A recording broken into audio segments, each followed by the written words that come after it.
YSR Congress party అధినేత జగన్మోహన్ రెడ్డిపై ఇక ఢిల్లీ వాయిస్ మారిందా?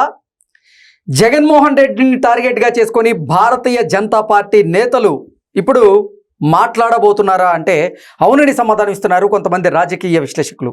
ఈ నేపథ్యంలోనే ఈ అంశం మీద మనం పూర్తి స్థాయిలో విశ్లేషణ చేసుకుందాం. ప్రస్తుతం మనతో పాటున్నారు ప్రముఖ రాజకీయ విశ్లేషకులు, ప్రముఖ సీనియర్ జర్నలిస్ట్ సిఎస్ రావు గారు. వారితో మాట్లాడదాం. సార్ నమస్తే. సార్ నమస్తే. ఇక మీదట భారతీయ జనతా పార్టీ ఎంపీలు కానీ నేతలు కానీ జగన్మోహన్ రెడ్డిని టార్గెట్గా చేసుకొని మాట్లాడబోతున్నారని, అందులో భాగంగానే నిన్న ప్రధాని మోదీ గారు కూడా జగన్మోహన్ రెడ్డి మన మీద చేస్తున్నటువంటి విమర్శలను ధీటుగా తిప్పికొట్టండి అంటూ ఆయన ఎంపీలకు పిలుపునిచ్చినటువంటి నేపథ్యంలో రాబోయేటువంటి రోజుల్లో ఎటువంటి రాజకీయాలు ఉండబోతున్నాయి అంటారు? నరేంద్ర మోడీ గారు, అమిత్ షా గారు ఏదైనా వ్యాఖ్య చేశారనంటే దాని వెనక రాజకీయపరమైనటువంటి నిగూఢ అర్థం ఏముంది, దాని వెనక ఉన్నటువంటి హిడెన్ ఎజెండా ఏంటి అనేది ఖచ్చితంగా రాజకీయ విశ్లేషకులు చూస్తూ ఉంటారు. అవును. నరేంద్ర మోడీ గారు ఏమన్నారు, చంద్రబాబు నాయుడు గారితో పొత్తు పెట్టుకోవడం చాలా మంచిదైంది, మనకి అద్భుతమైనటువంటి రిజల్ట్ వస్తూ ఉంది ఏపీ నుంచి, చాలా పాజిటివ్ రెస్పాన్స్ వస్తుంది ఏపీ నుంచి. సో కాబట్టి చంద్రబాబు నాయుడు గారు మనకి భాగస్వామిగా ఉండడం అనేది మంచిది అని చెప్పేసి అభిప్రాయాన్ని వ్యక్తం చేశాడు. చంద్రబాబు నాయుడు గారి పరిపాలన ఎలా ఉంటుంది అనేది ఆయనకి ఇప్పుడు కాదు, ఆయన గుజరాత్ ముఖ్యమంత్రిగా ఉన్నప్పటి నుంచి తెలుసు. ఆయన గుజరాత్ ముఖ్యమంత్రిగా ఉన్నప్పుడు ఇక్కడ యునైటెడ్ ఆంధ్రప్రదేశ్కి, అంటే ఉమ్మడి ఆంధ్రప్రదేశ్కి చంద్రబాబు నాయుడు గారు ముఖ్యమంత్రి. ఆ రోజున చంద్రబాబు నాయుడు గారు ఆంధ్రప్రదేశ్ని 2020 విజన్ తోటి ఏ విధంగా టెక్నాలజీ పరంగా పరిగెత్తిస్తున్నారో నరేంద్ర మోడీ గారికి తెలుసు. ఆ విషయాన్ని ఆయనే ఇటీవల కాలంలో చెప్పారు. ఏం చెప్పారు, చంద్రబాబు నాయుడు గారు ఏం చేస్తున్నారో చూసి నేర్చుకోవాలి, మాకు టెక్ గురువు ఆయన అని చెప్పారు. నరేంద్ర మోడీ గారు చెప్పారు, టెక్నాలజీ పరంగా మాకు గురువు ఆయన చంద్రబాబు నాయుడు గారు, ఆయన దగ్గర నుంచి మేము నేర్చుకున్నాం టెక్నాలజీకి సంబంధించి అని చెప్పి.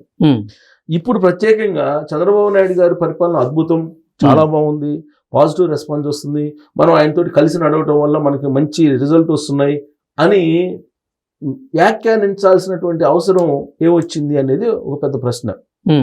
ఎందుకంటే పొలిటీషియన్స్ కాబట్టి, షూడ్ పొలిటీషియన్స్ అమిత్ షా గారు అలాగే నరేంద్ర మోడీ గారు.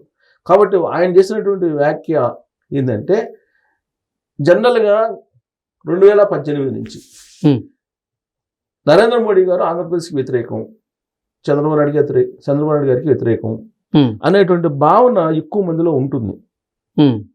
ఎందుకనంటే చంద్రబాబు నాయుడు గారు సీనియర్ పొలిటీషియన్, సౌత్ ఇండియా నుంచి నేషనల్ లుక్ ఉన్నటువంటి లీడరు, ప్రధానమంత్రిగా కావడానికి అర్హత ఉన్నటువంటి లీడర్లు ఎవరైనా ఉన్నారు దక్షిణ భారతదేశంలో అంటే చంద్రబాబు నాయుడు గారు అని చెప్పి చాలామంది చెప్తారు. ఈవెన్ ఉండవల్లి గారు కూడా అనేక సందర్భాల్లో చెప్పారు. ఇది చంద్రబాబు నాయుడు గారిని వ్యతిరేకించేటువంటి, తెలుగుదేశం పార్టీని వ్యతిరేకించేటువంటి ఉండవల్లి అరుణ్ కుమార్ గారు మాజీ ఎంపీ, ఆయన కూడా ఎవరేమనుకున్నా దక్షిణ భారతదేశం నుంచి ఒక గ్రేట్ పర్సనాలిటీ, పొలిటికల్గా చంద్రబాబు నాయుడు గారు నేషనల్ లుక్ ఉన్నటువంటి లీడర్ అని చెప్పి ఆయన కూడా చాలా సందర్భాల్లో ప్రస్తావించారు.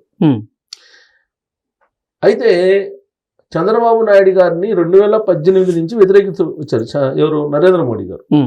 సరే, ఆ తర్వాత మారినటువంటి పరిస్థితులు ఇవన్నీ దృష్ట్యా మళ్ళీ 2024లో మళ్ళీ కూటమిగా ఏర్పడ్డారు.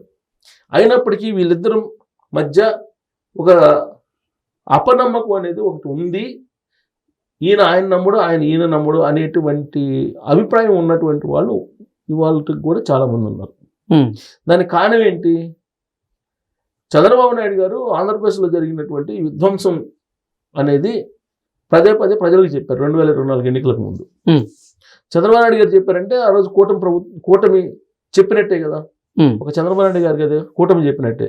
పైగా నరేంద్ర మోడీ గారు వచ్చి 10 సంవత్సరాల పాటు వెనక్కి తీసుకెళ్లారు, రాష్ట్రాన్ని విధ్వంసం చేశారని చెప్పి అన్నారు ఆంధ్రప్రదేశ్ని. అలాగే అమిత్ షా గారు వచ్చి విధ్వంసం చేశారు అన్నారు కదా ఈ మాట. కానీ చేతల్లో చూసేటప్పటికి అలాంటి పరిస్థితి కనపట్ల. చంద్రబాబు నాయుడు గారిని అలా పెట్టుకొని రాజకీయ గేమ్ ఆడుతున్నారు అనేటువంటి ఒక ఒపీనియన్ ఆంధ్రప్రదేశ్ ప్రజల్లో ఉంది. అక్కడ ఢిల్లీ మీద కావాలని అలా చేస్తున్నారు అని. సో ఇది రాజకీయంగా బీజేపీకి నష్టం. రాజకీయంగా బీజేపీకి నష్టం. రాబోయేటువంటి రోజుల్లో బీజేపీ బలపడాలంటే చంద్రబాబు నాయుడు గారిని దగ్గరకు తీసుకున్నట్టే కనిపించాలి. జగన్మోహన్ రెడ్డి గారిని వ్యతిరేకిస్తూ కనిపించాలి. ఇప్పటి వరకు జగన్మోహన్ రెడ్డి గారిని వ్యతిరేకిస్తూ ఎక్కడ కూడా బీజేపీ వాళ్ళు బాహాటంగా రివర్స్ కాలేదు, మాట్లాడలేదు. అవును. ఇది బీజేపీ ఎదుగుదలకి నష్టము అనేది సెంట్రల్ ఇంటెలిజెన్స్ ఉంటుంది, స్టేట్ ఇంటెలిజెన్స్ ఉంటుంది. ప్రత్యేకించి సెంట్రల్ ఇంటెలిజెన్స్ వాళ్ళు ఎప్పటికప్పుడు సమాచారాన్ని ఢిల్లీకి చేరవేస్తుంటారు. పొలిటికల్ ఇంటెలిజెన్స్ అని ఉంటుంది, ఓకే, వాళ్ళు చేరవేస్తుంటారు.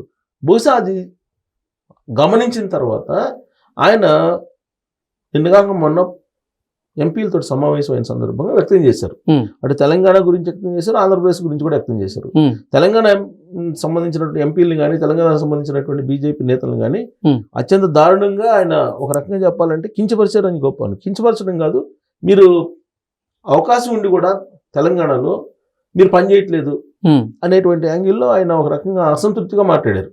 అసరుద్దీన్ ఓవైసీ మేలు మీకన్నా, అసరుద్దీన్ ఓవైసీ బ్రహ్మాండంగా పనిచేస్తున్నాడు, ఆయన చూసి నేర్చుకోండి అని చెప్పి ఆయన చోట్ల వేశారు బీజేపీ ఇక్కడ ఉన్నటువంటి ఎంపీలకు కానీ, బీజేపీ లీడర్లకు కానీ, తెలంగాణ వాళ్ళకి.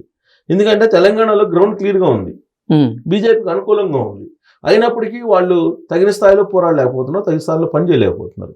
ఆ విషయాన్ని ప్రస్తావిస్తూ ఆంధ్రప్రదేశ్ గురించి కూడా మాట్లాడారు.